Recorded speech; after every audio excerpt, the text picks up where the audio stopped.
Thank you. Thanks for giving us a few minutes of your busy time, especially during the chapter. Thank you for this opportunity.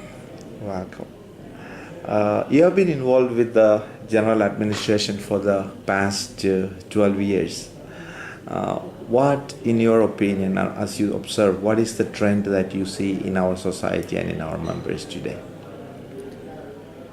Like two things come to mind. The first would be something that came up in some of the statistics that Heinz was talking about earlier during his report about the society becoming younger and the number of young people that we have. I was thinking recently, in the past couple months, in the 12 years that I've been here, when we deal with the first assignments, people or the converts who have taken final vows and are making their requests for a first assignment, usually every year there's probably an average of 120 members for first assignment. So over 12 years, that's almost 1,500 people have had their first assignments. I think that's a great blessing from God, and it gives me much hope. I think just in traveling around too, the number of young people who are involved in our mission, the number of young new missionaries, and their enthusiasm, I think has been really encouraging for me.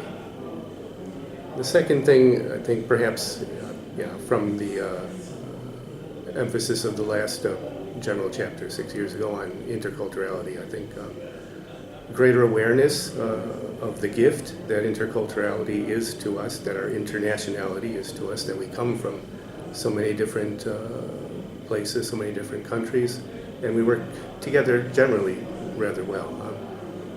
The gift of our interculturality, and also I think there's been a greater awareness too of how much more we need to do, how much needs to be improved yet in being able to appreciate differences not as something that divides us or that can cause problems, but as an enrichment for ourselves and for our work as well. Yeah. What is the most encouraging aspect of this question might be kind of overlapping with what I already asked you, but what is it that is the most encouraging aspect of our missionary life that you observe in our members today? Yeah, and in addition to the two things that I just mentioned, one other thing that I became aware of in the visitations in many places, visiting the parishes where we work, having an opportunity to meet the people among whom we work, is almost universally, almost everywhere I've gone, the parishioners have said, we love the SVD. We want the SVD to stay here with us. Don't take the missionaries away. I think they feel a kind of closeness from us. And I think that's very encouraging too for the future, that in general we do have an ability to be close to the people no matter where we work. Again, that's encouraging, but then always when we look at the encouraging, the positive, there's always the other side as well. So if may I ask then, what would be the challenge that we face today? I think perhaps the greatest challenge that I experience is the need for good formation for our younger converts in initial formation and also in the early years of their first assignment.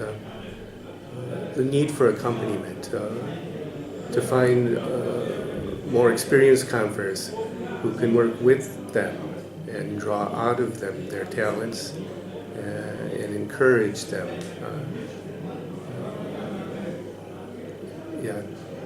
The need to find the right people, both for initial formation and as mentors or accompaniment. The last 12 years you have been in the general administration, you have traveled most of our missions, provinces and regions in the society. What is the most joyous, so also the most difficult moment, or what has been the most joyous and the difficult moment in your administrative life? That's a difficult one to answer. Thinking back on all of the experiences,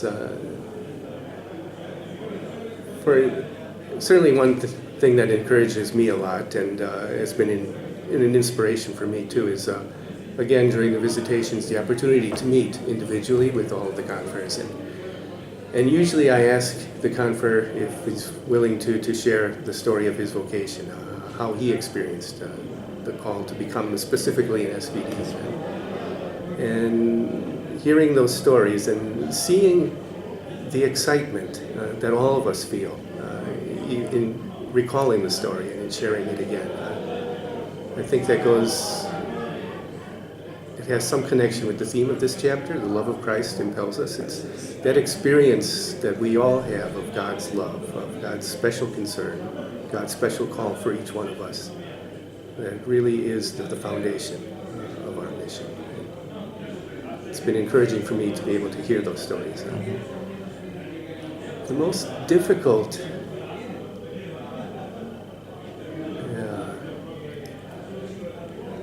I guess it would be in sometimes our inability to work together, to work as teams. I think many of us, some of us perhaps, might feel that it's easier to work alone, that I can just do things my way and just don't bother me, leave me alone and I can do it. And I feel that way myself sometimes too. But the need to keep on working on it, that collaboration, working together, teamwork, I think, is perhaps our biggest challenge right now. First of all, thank you so much for sharing those two, the joyous as well as the difficult moment of your administrative life, because I know it is very personal. And thanks for sharing that with the society. What do you think that the society should give more priority today? I think, again, the gift that interculturality is to us, and the need, I think we have the need that we have to cultivate that gift, to keep on working at it, not to be complacent with the way things are in our communities right now, but to really make the effort to learn what we need to do in order to be able to draw on the richness that we have from each other because of our differences.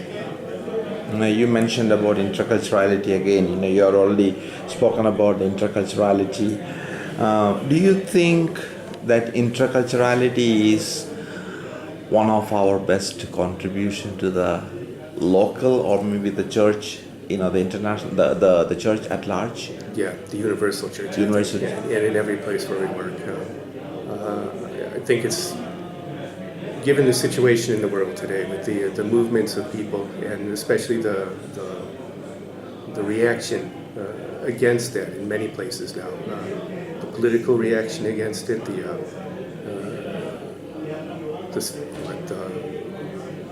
fanning the fears of, or the flames of fear on the parts of the politicians, fear of other people, fear of the other. Even the migration, you might say. With migration and also with issues of violence, of so-called terrorism. All of these issues, I think, make it much even more important, this gift that we have of our internationality, our interculturality. And I think people look to us, other religious groups look to us, the people in the parishes where we work look to us as an example of being able to live together, to work together, and to appreciate each other and the differences that we have. I think that's perhaps the most important thing that we have to contribute to mission in our world today. My last question would be, as you leave the office as the second in command of the society, the Vice General, do you have anything specific to tell the members of the society? it's been a great honor for me working here at the General for the past 12 years. It's enriched my life in many ways, learning about the different situations, the opportunity to meet so many of the confreres and to share on a really deep level together. All of that has enriched me very much, and just like to encourage the confreres to take the time to remember frequently the love of Christ that we have experienced, our initial call, the other ways that we've experienced God's love in our lives, and to let that then be the motivation for all that we do in our mission. Thank you. Thanks, Bob. Thank you. Thank you so much. Thank you.